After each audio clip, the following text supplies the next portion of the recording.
Sugeng Rawo Sedoyo, sahabat kitab mawas diri, salam sejahtera, Om Swastiastu. Ya, kitab mawas diri kini masih akan membahas kisah legenda Arya Penangsang dalam episode yang terakhir ya. Sebelumnya, kita tetap jangan pernah lupakan jati diri Anda, dari mana Anda berasal. Di Arya Penangsang episode sebelumnya kita membahas tentang Sayembara Adipati Pajang ya. Jadi di situ diadakan sayembara, namun tidak ada satupun penguasa daerah yang berani tampil ke depan untuk membawa daerahnya melawan Jipang Panolan ya. Dan akhirnya sang Adipati Adiwijaya ini kemudian menyetujui dan memberikan perintah kepada Ki Jurumartani dan Ki Ageng Pamanahan untuk melaksanakan apa yang sudah mereka rencanakan. Dan setelah itu Ki Jurumartani dan Ki Ageng Pamanahan memberikan surat kepada para perumput Istana Jipang ya. Kemudian Arya Penangsang menerima surat tersebut dari perumput, yang kemudian dia baca dan dia merasa tertantang. Ya, siapa yang berani menantang beliau ya, seorang Arya Penangsang. Akhirnya dengan waktu itu juga, saat itu juga ya, kurang lebih setelah zuhur, Arya Penangsang segera memerintahkan prajurit untuk menyiapkan Kiai Gagarimang atau kuda hitam milik Arya Penangsang, kuda tempur, untuk menemui seseorang yang sudah dalam surat tersebut. Lalu Arya Penangsang langsung berjalan menuju ke arah sungai ya, di sungai yang mana itu adalah merupakan tapal batas dari kekuasaan Jipang Panolan yang kemudian nantinya akan ingin dikuasainya. Nah di situ sungai perbatasan ya. Nah di sungai tersebut akhirnya dia sampai ya. Tetapi pada sungai tersebut dia tidak melihat ada seseorang yang sudah memerintahkan dia untuk datang di situ. Akhirnya dia dengan perasaan marah, terus kemudian Arya Penangsang ini berteriak untuk menantang dan memanggil siapa yang berani memanggil dia untuk bertemu di sungai atau di titik sungai tersebut. Tidak lama berselang muncullah sesosok anak muda ya, yaitu Danang Sutawijaya ya, dari bilik pohon. Kemudian dia dengan lantangnya dan dengan sombongnya, "Saya lawan kamu, Arya Penangsang." Mendengar kalimat tersebut, akhirnya Arya Penangsang semakin marah dan geram ya kan, karena ternyata yang keluar adalah sesosok anak kecil yang berani menantang seorang Arya Penangsang. Kemudian Arya Penangsang segera menghampiri pemuda tersebut atau Danang Sutawijaya. Namun dia menghampirinya dengan cara melewati sungai terlebih dulu, karena sungai tersebut terletak dalam tapal batas ya kekuasaan Jipang Panolan. Akhirnya dia melewati sungai. Nah, setelah melewati sungai, nah di situ juga ada keyakinan Jawa ya, apabila ada terjadi peperangan antara kedua kekuatan yang sedang berperang dan salah satunya itu melewati sungai, itu pasti bakalan akan kalah. Dan keyakinan itu ada pada keyakinan orang Jawa, dan ini juga merupakan salah satu siasat Ki Jurumartani dan Ki Ageng Pamanahan untuk bisa bagaimana lawan itu bisa menyeberangi sungai tersebut ya. Namun ketika Arya Penangsang ini menyeberang sungai, lalu sesaat kemudian langsunglah muncul beberapa prajurit yang sudah dipersiapkan oleh Ki Jurumartani. Mereka mereka mengeluarkan busur ya, memanahkan anak panahnya ke Arya Penangsang dan juga kuda Arya Penangsang Kiai Gagarimang. Namun karena Arya Penangsang adalah seorang yang dikdaya, dia sakti, kemudian anak panah tersebut, semua anak panah yang dilemparkan oleh semua prajurit di situ tidak melukai kulit Arya Penangsang sedikit pun. Begitu juga dengan kuda Arya Penangsang Kiai Gagarimang. Jadi anak panah tersebut cuman bisa menempel lalu kemudian jatuh ke sungai, ke air, dan juga ada yang menempel dan kemudian patah menjadi dua. Itulah kesaktian dari Arya Penangsang. Dan Arya Penangsang ini bisa dilukai dengan tombak pusaka Kiai Pleret milik Adipati Adiwijaya dari Kerajaan Majapahit yang nantinya akan digunakan oleh Danang Sutawijaya.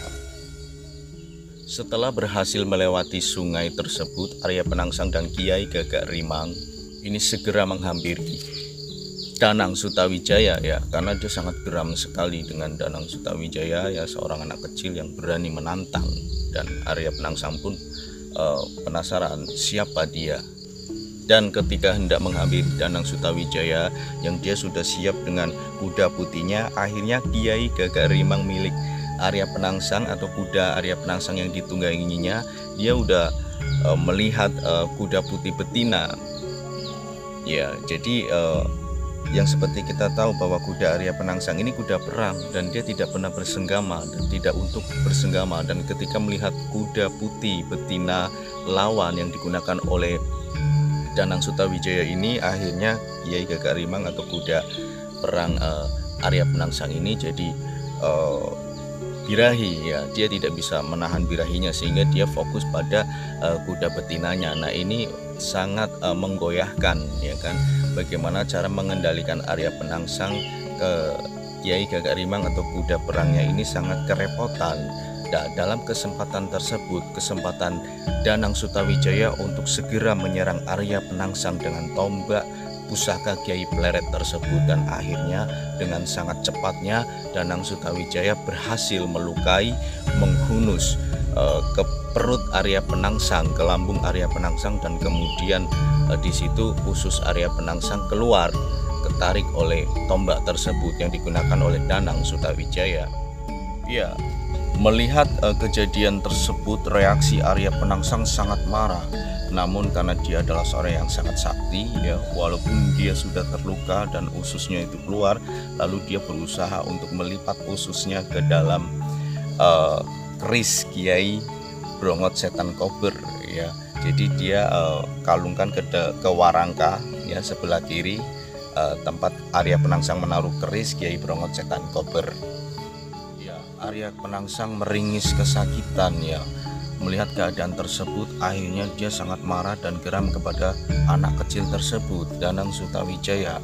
Dan Arya Penangsang kemudian meraih Danang Sutawijaya yang hendak melarikan diri setelah berhasil menghunuskan tombaknya ke tubuh Arya Penangsang ya. Dan kemudian Danang Sutawijaya ini tertangkap dan kemudian dilempar ke tanah, dan kemudian ditangkap lagi, dilemparkannya lagi, dan keduanya akhirnya ketika Danang Sutawijaya sudah tertangkap dan dilemparkan ke tanah, kemudian kaki Arya Penangsang ini menginjak dada Danang Sutawijaya dan hendak ingin membunuhnya. Tetapi ketika saat sudah sangat mulai genting ini, akhirnya Ki Juru Martani, Ki Ageng Pamanahan, dan kedua prajurit lainnya mendatangi dan berteriak, "Tunggu!" Nah, seketika itu juga Arya Penangsang berhenti untuk hendak membunuh Danang Sutawijaya, karena kemudian Ki Juru Martani beserta Ki Ageng Pamanahan mendatanginya dan kaget karena Arya Penangsang mengetahui bahwa ini semua ternyata taktik dan siasat Ki Juru Martani dan Ki Ageng Pamanahan.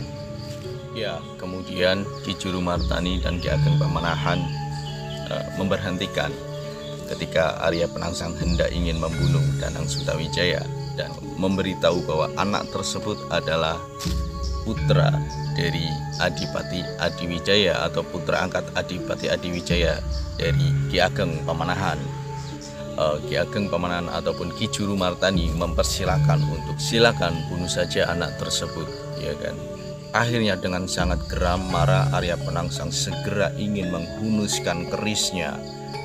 Namun ketika keris dihunus, ditarik, ternyata Arya Penangsang lupa bahwa ususnya kini telah melingkar di warangka keris Kiai Brongot Setan Kober. Dan ketika Arya Penangsang hendak mencabutnya, lalu ternyata Arya Penangsang ini kesakitan karena ususnya ini telah terputus. terputus oleh keris Kiai Brongot Setan Kober tersebut. Dan ini adalah juga siasat dari taktik dari Ki Juru Martani, bahwa Ki Juru Martani menyadari bahwa usus Arya Penangsang kini telah berada dalam warangka atau dilingkarkan ke warangka keris Kiai Brongot Setan Kober, yang kemudian ketika Arya Penangsang mencabutnya, pasti usus Arya Penangsang akan terputus olehnya.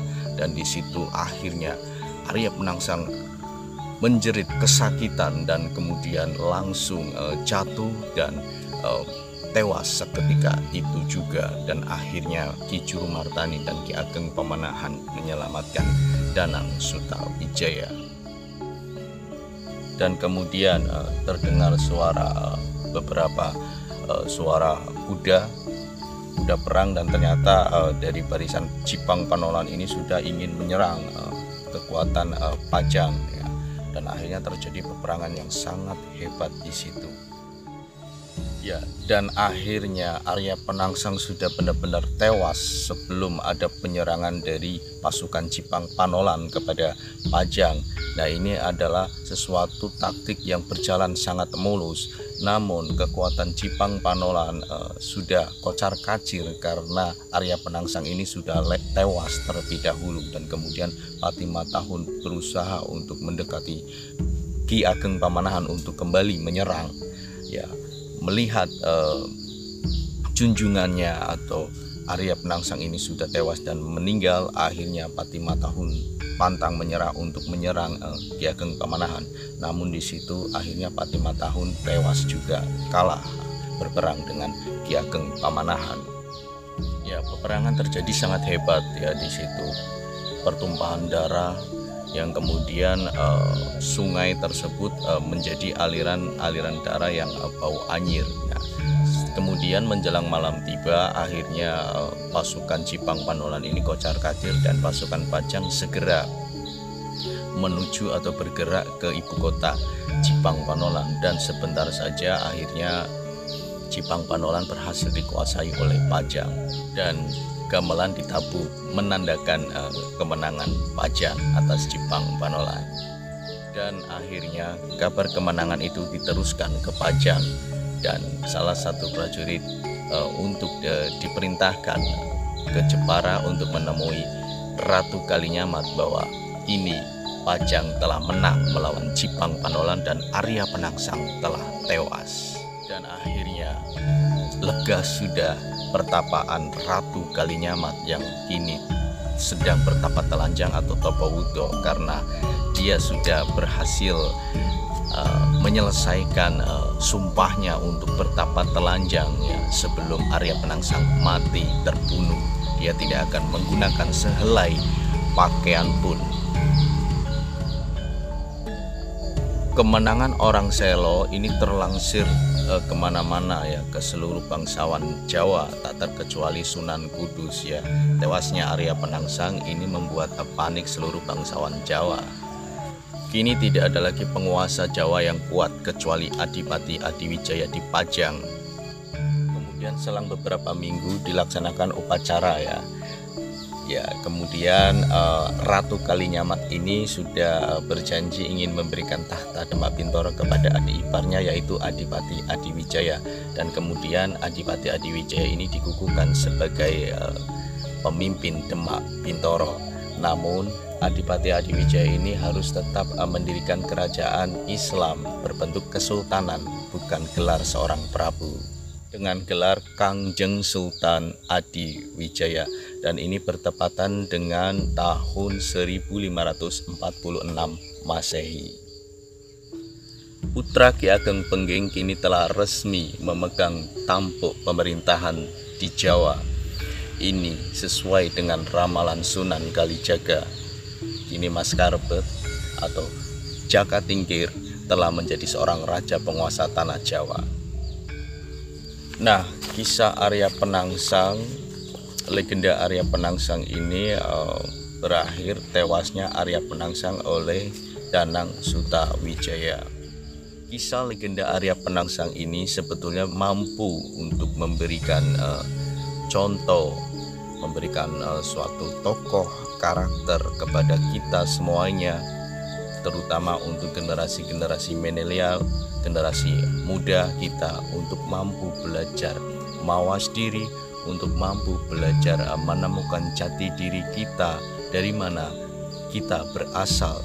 Dan kisah legenda Arya Penangsang ini sangat-sangat menarik sekali untuk saya sampaikan, untuk memberikan edukasi, pengetahuan, knowledge, dan kelestarian budaya kita sebagai budaya Nusantara. Dan juga kita mesti belajar menemukan jati diri kita sebagai orang Nusantara, supaya kita bisa menjadi pribadi yang kuat, pribadi yang tidak bisa terkalahkan oleh orang asing tentunya. Dan untuk sahabat kitab mawas diri semuanya, terima kasih yang sudah mau nonton, subscribe, terima kasih. Dan tetap dukung konten kami terus supaya bisa memberikan edukasi mengenai kebudayaan, kelestarian budaya, dan bagaimana cara kita untuk bisa memberikan sesuatu yang bermanfaat dan memberikan kita supaya bisa tetap mawas diri dan menemukan jati diri sebagai kita orang Nusantara. Ya, buat sahabat kitab mawas diri semuanya, terima kasih yang sudah nonton, dan tetap nantikan tayangan-tayangan berikutnya di Kitab Mawas Diri bersama saya Kimas Noto. Dan saya akhiri, salam sejahtera. Om Santi Santi Santi Om.